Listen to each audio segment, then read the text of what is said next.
Овој викенд започна втори дел од женската ракометна Суперлига со надпреварите од третото коло на плејофот, а пак плејаутот ќе започне подоцна.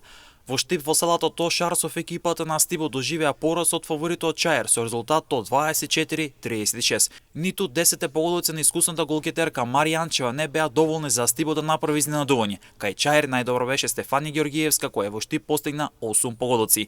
Шампионот Ѓорче Петров немаше проблеми против Вардар во меч каде левиците доминира на теренот со 20-36. Ивана Дежик со 9 гола беше прв стрелец кај Ѓорче Петров, а пак кај Вардар најдобро беше Леона Миленковска која исто така постана 9 погодоци. Металург автокоманда гостувал до Куманово во гости со резултатот 18-22. Сузана Зечевик беше најдобар стрелец кај Куманово со 9 гола, пак кај Металург автокоманда најдобро беше Марија Јанкуловска со 6 реализации. Во однос на табелата Ѓорче Петров е на врвот со 7 бодови, а толку има и Металург автокоманда која е на второто место. Чаир е трет со 5 бодови, Куманово и Вардар имаат по 1 бод, а пак Штипскиот Стибо е на последното место без бодови.